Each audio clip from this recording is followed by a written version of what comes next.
मातृभूमि मातृभाषा उभय जननी सेवता भक्ति भरे दिवस रजनी केवल जे आम मातृभूमि को भल पाइबा मातृभाषा को भल पाइबानी ता नुहे मातृभूमि को भल पाइबा ता सहित आम मातृभाषा को मध्य भल पाइबा कौन शोक पढ़ी पारे जोटी गोटे जाइए गोटे नेचर कौटे जगह जाइए एकांत बसिक पढ़ी पारे चित्र आंकिया जी भल पाए ठीक सेमती कविता लिखा से भल पाए पुस्तक को छाड़ी मानव जातिर विवर्तन एवं विकास कथा चिंता करा जाय न पारे बही पढ़वार जो गोटे आपण जो प्रकार आपण गोटे एक्सपीरियंस दिए गोटे अनुभूति दिए सेटा यूट्यूब रे गोटे अलग प्रकार एक्सपीरियंस दिए मुझे जो असुविधा थाए कष्ट थाए संकट समस्या थाए से गीता भगवत गीता पढ़े सब कौन मोबाइल समस्त धरिया इच्छा मुझे तो मोबाइल बहुत समय धरेनी मु शशधर पति पेशार चित्रशिल्पी निशारे कवि मो कविता लिखे एवं प्रबंध भी लिखे यहाँ मोर हूँ चतुर्थ कविता बही अधेका नक्शा कवि मु हाईस्कल पीरियड रे जहाँ लिखुली बेसी मत बीके चारु कला जो आर्ट कॉलेज पढ़ी से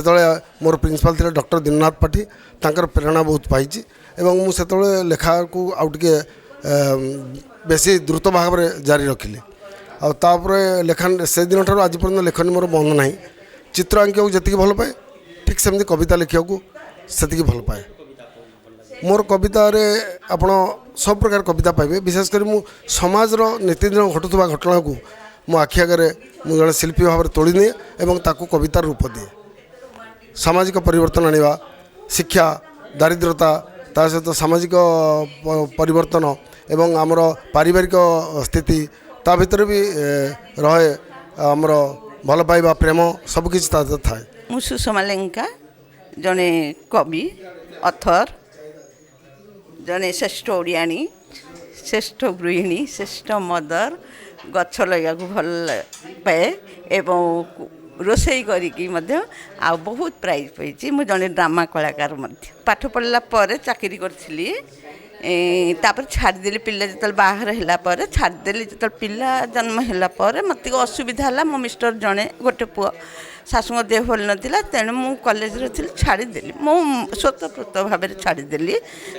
हाँ चाकरी छाड़देली तापर पिला पाठ पढ़ले पिला जो बड़ हो समस्त कहले तू आथर मो जो पिला बही क्वेश्चन आंसर पिला पढ़ू सब श्रेणी में पाठ पढ़ुले से कहले टीचर मैंने पचारती पिला किए क्वेश्चन आंसर से सब लिखुचे तो बही पाठ नुह ना मम्मी आमर लिखिदौं से मो पुओ जो बड़ है 10वीं क्लास थे गोटे डिबेट कंपिटिशन होता आम बुलिया जाऊँ से देखला कहला मम्मी ये भाग ने मुझे ना ना मो चाकरी के छाड़नी कहला तू ने तू आणबू मुझे दिन प्रथम थर मो पु बाध्य कर मिसीगली कहला तू निश्चित प्राइज आणिक आसबू मुझे सेकेंड प्राइज प्रथम तापर पछक जाइनी रंगोली झोटी श्रेष्ठ ओडियाणी श्रेष्ठ गृहिणी श्रेष्ठ सबू तापर लेखक कवि कविता पाठ ये सबुथ मोर प्राइज आसीगला डिबेट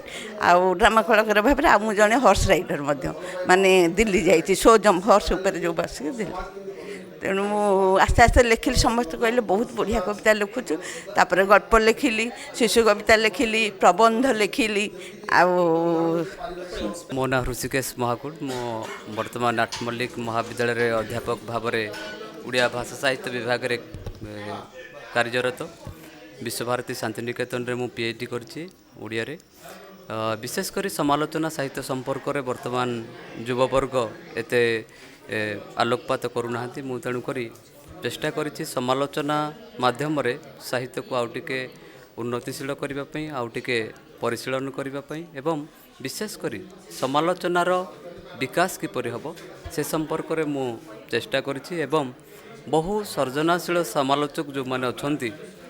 फकीर मोहन सेनापति ठारू आरंभ कर साहित्यर धारा आरंभ होते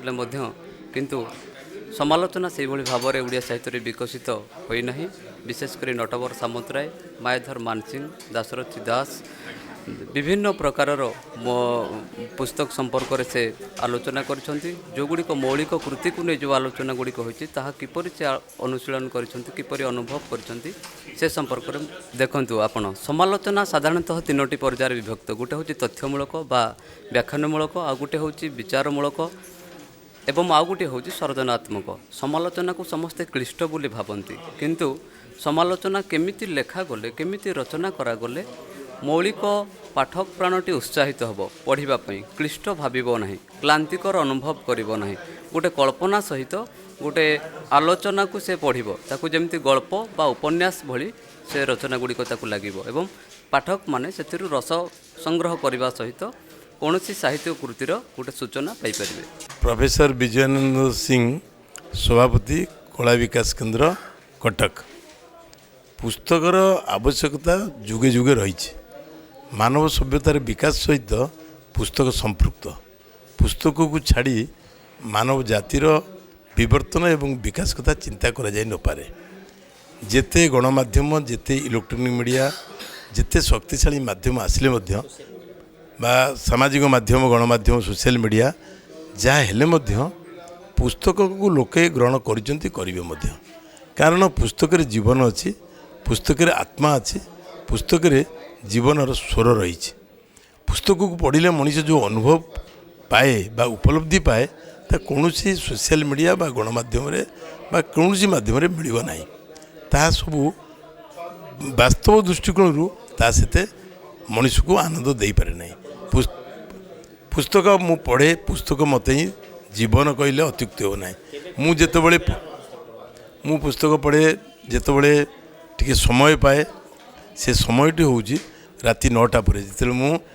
ନିଜ କାମଟିକୁ କରିସାରେ, ନିଜ କର୍ତ୍ତବ୍ୟଟି ସମ୍ପାଦନ କରିସାରେ, ସେତେବେଳେ ପୁସ୍ତକ ପଢ଼େ। ଆପଣ କହିବେ ଯେ ଆପଣ ତ ଅଧ୍ୟାପକ ଥିଲେ, ଆପଣ କର୍ତ୍ତବ୍ୟଟି କ'ଣ ସରେ? ମୁଁ କ୍ଲାସ୍ ପାଇଁ ପାଠ ପଢ଼ାପଢ଼ି କରେ, ଅଧ୍ୟୟନ ପାଇଁ, ଗବେଷଣା ପାଇଁ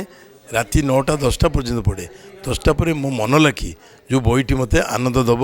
ଯେଉଁ ବହିଟିକୁ ମୁଁ ଆଗ୍ରହର ସହିତ ଅପେକ୍ଷା କରିଥାଏ, ସେଇ ବହିକୁ ପଢ଼େ। ସେ ବହିରୁ ଅନେକ କଥା ବୁଝେ ଏବଂ ମୋତେ ସବୁଠାରୁ ଉଲ୍ଲେଖଯୋଗ୍ୟ କଥା ହେଉଛି ମୁଁ ଯେତେବେଳେ ଅସୁବିଧାରେ ଥାଏ, କଷ୍ଟରେ ଥାଏ, ସଙ୍କଟ ସମସ୍ୟାରେ ଥାଏ, ସେତେବେଳେ ଗୀତା, ଭଗବତ ଗୀତା ପଢ଼େ। ଭଗବତ ଗୀତାରୁ ମଣିଷକୁ ବାଟ ମିଳେ, ଗୋଟିଏ ନୂଆ ବାଟ ଯେଉଁଥିରେ ବଞ୍ଚିବା ପାଇଁ ଏବଂ ଆଗକୁ ଆଗେଇ ଯିବା ପାଇଁ ନୂଆ କଥା ଶିଖାଏ। ଏବଂ ରାମାୟଣ, ମହାଭାରତ ପରି ଆମ ଜାତିର ବେଦ ହେଉଛି ବହି। ସେ ବହି ଆମକୁ ନୂଆ ଆଲୋକ ଏବଂ ନୂଆ କିରଣ ଦେଖାଇବ, ଏଥିରେ କିଛି ସନ୍ଦେହର ଅବକାଶ ନାହିଁ। ସର୍ବପ୍ରଥମେ ନମସ୍କାର, ମୋର ନାମ ଝୁମୁରି ସେଠୀ। ମୁଁ ରମାଦେବୀ ମହିଳା ବିଶ୍ୱବିଦ୍ୟାଳୟର ସ୍ନାତକ ଦ୍ୱିତୀୟ ବର୍ଷର ଛାତ୍ରୀ, ଓଡ଼ିଆ ବିଭାଗର। ସାହିତ୍ୟ ହେଉଛି ଯେ ସମାଜର ହିତ ସାଧନ କରେ, ତାକୁ ଆମେ ସାହିତ୍ୟ କହୁ। କିନ୍ତୁ ବର୍ତ୍ତମାନର ଉତ୍ତର ଆଧୁନିକ ଯୁଗରେ ସାହିତ୍ୟର ଯେଉଁ ସ୍ରୋତଟା ନା, ସେଇଟା ଧୀରେ ଧୀରେ ରସାତଳଗାମୀ ହେଲା ଭଳି ମନେ ହେଉଛି। କାହିଁକି ନା ଆମର ଯେଉଁ ପଞ୍ଚସଖା ଥିଲେ, ସେମାନେ ଆମ ଓଡ଼ିଆ ଜାତିର ରକ୍ଷା କରିବା ପାଇଁ ଯେତିକି କଷ୍ଟ କରିଥିଲେ, ତାଙ୍କର ଯେତିକି ଅବଦାନ ଥିଲା, ତାହା ଆଜିକା ଯୁବପିଢ଼ିଙ୍କ ମଧ୍ୟରେ ଆଦୌ ଦେଖାଯାଉନି। କେବଳ ଆମେ ଗୋଟେ କବିତା ଲେଖିଦେଉ, ତାକୁ ମୋବାଇଲରେ, ଇନଷ୍ଟାଗ୍ରାମରେ ହେଉ, ଫେସବୁକରେ ହେଉ, ଆମେ ତାକୁ ପୋଷ୍ଟ କରିଦେଉ। କିନ୍ତୁ ଆମେ ତା'ର କବିତାଟାକୁ ଲେଖିଦେଉ ସତ, କିନ୍ତୁ ଆମେ ତା'ର ଯେଉଁ ସାରଟା ଆମେ ତାକୁ ଗ୍ରହଣ କରିପାରୁନା। ପ୍ରଥମ କଥା ହେଲା, ଆମେ ସାହିତ୍ୟକୁ ଭଲ ପାଇବା ଦରକାର। କାହିଁକି ନା ଇଏ ହେଉଛି ଆମ ମାତୃଭାଷା, ଆମ ମା' ଭାଷା, ଆମ ମାଟିର ଭାଷା। ଯଦି ଆମେ ଆମ ନିଜ ମା'ଙ୍କ ଭାଷାକୁ, ଆମ ମାତୃଭାଷାକୁ ଭଲ ନ ପାଇବା, ଆମେ ଯଦି ବିଦେଶୀ ସଂସ୍କୃତି, ବିଦେଶୀ ଭାଷାକୁ ଆପଣେଇବା, ତାହେଲେ ଆମ ସାହିତ୍ୟ ତ କେବେ ବି ଆଗକୁ ବଢ଼ିପାରିବନି। ତ ସର୍ବପ୍ରଥମେ ଆମେ ଆମ ମାଟି ମା'କୁ, ଆମ ମାତୃଭାଷାକୁ ଭଲ ପାଇବା। କେବଳ ମୋ ଭିତରେ ନୁହଁ, ବରଂ ପ୍ରତ୍ୟେକଟି ଓଡ଼ିଆଙ୍କ ଭିତରେ ଏ ଜିନିଷଟା ରହିବା ଦରକାର। ସେଥିପାଇଁ କୁହାଯାଇଛି, ମାତୃଭୂମି ମାତୃଭାଷା ଉଭୟ ଜନନୀ, ସେବତାଙ୍କୁ ଭକ୍ତି ଭରେ ଦିବସ ରଜନୀ। କେବଳ ଯେ ଆମେ ମାତୃଭୂମିକୁ ଭଲ ପାଇବା, ମାତୃଭାଷାକୁ ଭଲ ପାଇବାନି, ତା ନୁହେଁ। ମାତୃଭୂମିକୁ ଭଲ ପାଇବା, ତା ସହିତ ଆମେ ମାତୃଭାଷାକୁ ମଧ୍ୟ ଭଲ ପାଇବା। ଧନ୍ୟବାଦ। ମୋ ମତରେ ବହିଟା ଅଧିକ ଭଲ, କାରଣ ନା ବହି ମାନେ ଏମିତି ଆମର ବନ୍ଧୁ, ଯିଏ ଆମକୁ, ସେ ଆମର ବହି ଶିକ୍ଷକ, ସେ ଆମକୁ ବିନା ବେତ ମାଡ଼ରେ ଆମକୁ ଶିକ୍ଷାଦାନ ଦେଇଥାନ୍ତି। ସେ ପଢ଼େଇଲା ବେଳେ ରାଗନ୍ତିନି କି ଆମ ଉପରେ ଅଭିମାନ କରନ୍ତିନି, କି ସେଥିରେ ଆମକୁ କିଛି ଟଙ୍କା ପଇସା ଆବଶ୍ୟକ ପଡ଼ିନଥାଏ। ତ ସେହିପରି ଭାବରେ ବହି ହେଲା ଆମର ସେ ବନ୍ଧୁ, ଯେଉଁଠିକି ଆମେ ତାକୁ ସାଙ୍ଗରେ ନେଇପାରିବା, ଶୋଇଲେ, ଖାଇଲେ, ବସିଲେ ବି ଆମେ ପଢ଼ିପାରିବା। କିନ୍ତୁ ଫୋନ୍ର ଗୋଟେ ଅସୁବିଧା ହେଉଛି ଯେ ଯଦି ଆମେ ତାକୁ, ଆମ ପାଖରେ ଏଇଟା ଇଣ୍ଟରନେଟ୍ର ଯୁଗ, ଯଦି କୌଣସି ଭାବରେ ଆମ ପାଖରେ ଇଣ୍ଟରନେଟ୍ ନାହିଁ, ତ ଆମେ ତାକୁ ଟୋଟାଲି ଆଉ କିଛି ପଢ଼ିପାରିବାନି, ମାନେ आम पाखे कौन से कार्य भी नथिबो करिया पई तो बहीटा जदि आम अधिक मात्रा किनिबा बहीर जदि आम चाहिदाटा को बढ़ेबा ताले हमर एबेकार जो युवपीढ़ी मैंने से मैंने भी अधिक किसी शिखिपारे आमको बहुत किसी साहाय्य भी मिल पार। हाँ मोबाइल अधिक साइड इफेक्ट्स भी रोचे तादर आल्गोरिदम रोचे आल्गोरिदम फल कि आम कौन करूँ माने आल्गोरिदम एमती गोटे जिन जोटा आम मानसिक चिंताधारा उपर प्रभाव पकाउछि किंतु बहीटा एमती गोटे जिन जोटा आमको बहुत किसी शिखई पारुछि मोबाइल आहरी बहुत किसी साइड इफेक्ट अच्छी जहाँकि आम मानसिक स्थिति भी खराब कर पारुछि तो बही किणतु बही पढ़तु। हाँ मो ना हूँ जीतू मिश्र मु जड़े प्रत्नतत्वविद आउ राइटर हेरिटेज एक्टिविस्ट मु ट्रावेल उपर बहुत गुड़े बही लिखी और नोवेल हिस्टोरिकल फिक्शन जो बहुत गुड़े लिखी यहाँ हूँ मोर लेटेस्ट बही जोटा कि आज रिलीज होती आप समस्त जानते हैं माजुली गोटे ब्रह्मपुत्र नदी रे जोटा कि पृथ्वीर सबुठ बड़ रिवर आइलैंड आउ तार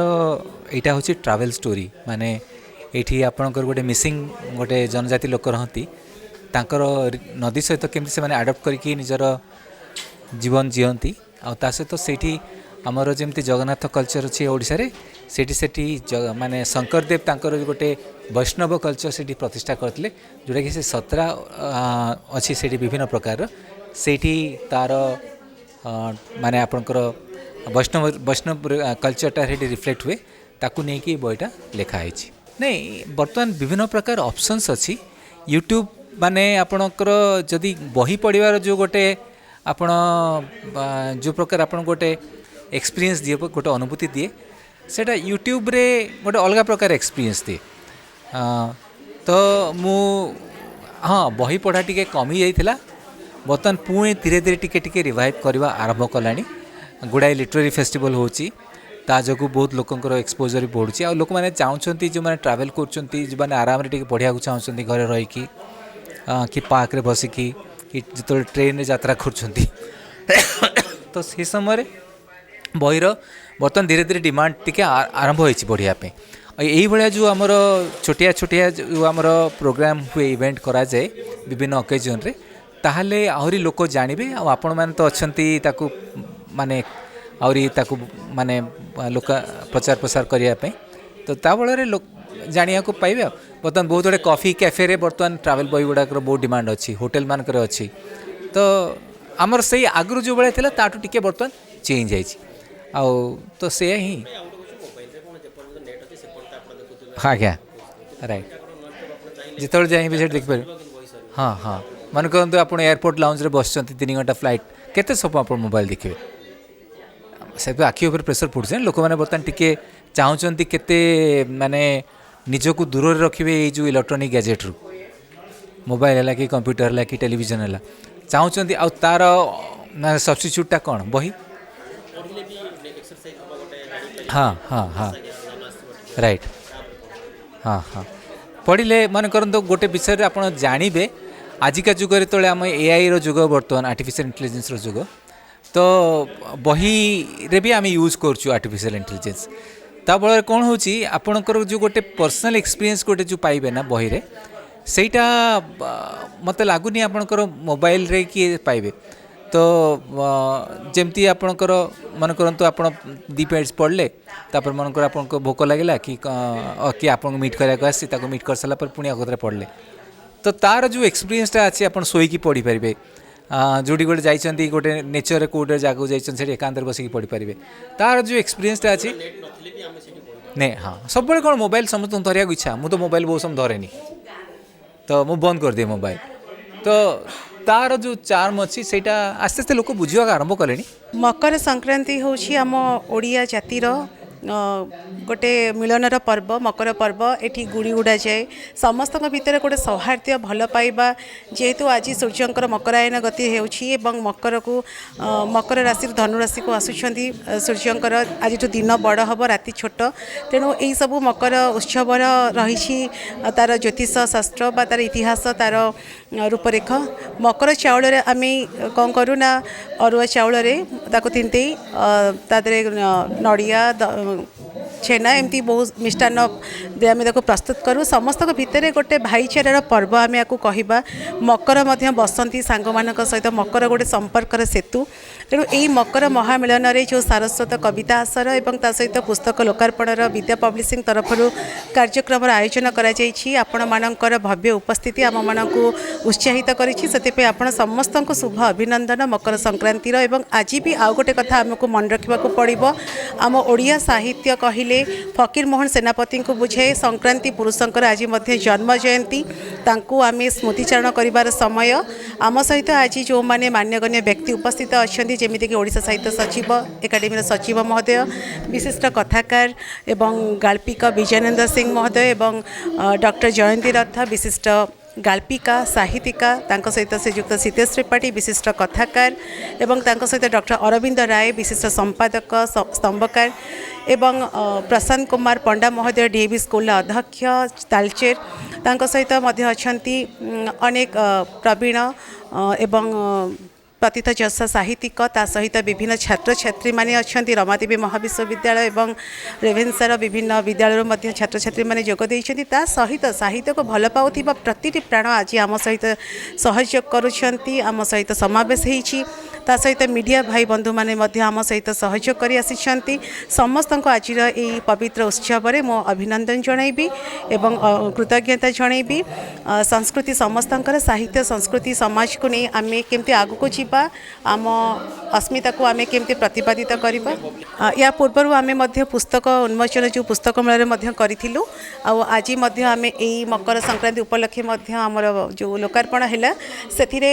युव गवेषक माने अच्छी सहित आमर तरुण गवेषक अध्यापक प्राध्यापक समस्ते एवं केवल गवेषक अध्यापक मानक भितर साहित्य सीमित नुह साहित्य सार्वजनीन सार्वकालिक से विभिन्न जो माने भी गृहिणी माने अच्छी साहित्य को भल पाउथिबा प्रतिटी प्राण आज बही उन्मोचित होती समस्त को शुभ अभिनंदन आउ समस्त शेष महाप्रभु श्री जगन्नाथ पाखे प्रार्थना करी निश्चित भाव में युवपीढ़ी माने ही लेखा को एत सुंदर भाव में प्रेजेंट कर गोटे प्लाटफर्म दरकार से आम उत्साहित करवा दरकार सहयोग करवा दरकार ठीक गोटे गाइडलाइंस दरकार जब प्रॉपर गाइड करवा आम साहित्य आहुरी आग को जीव यह निस्संदेह कहुई पारे। धन्यवाद। जय जगन्नाथ।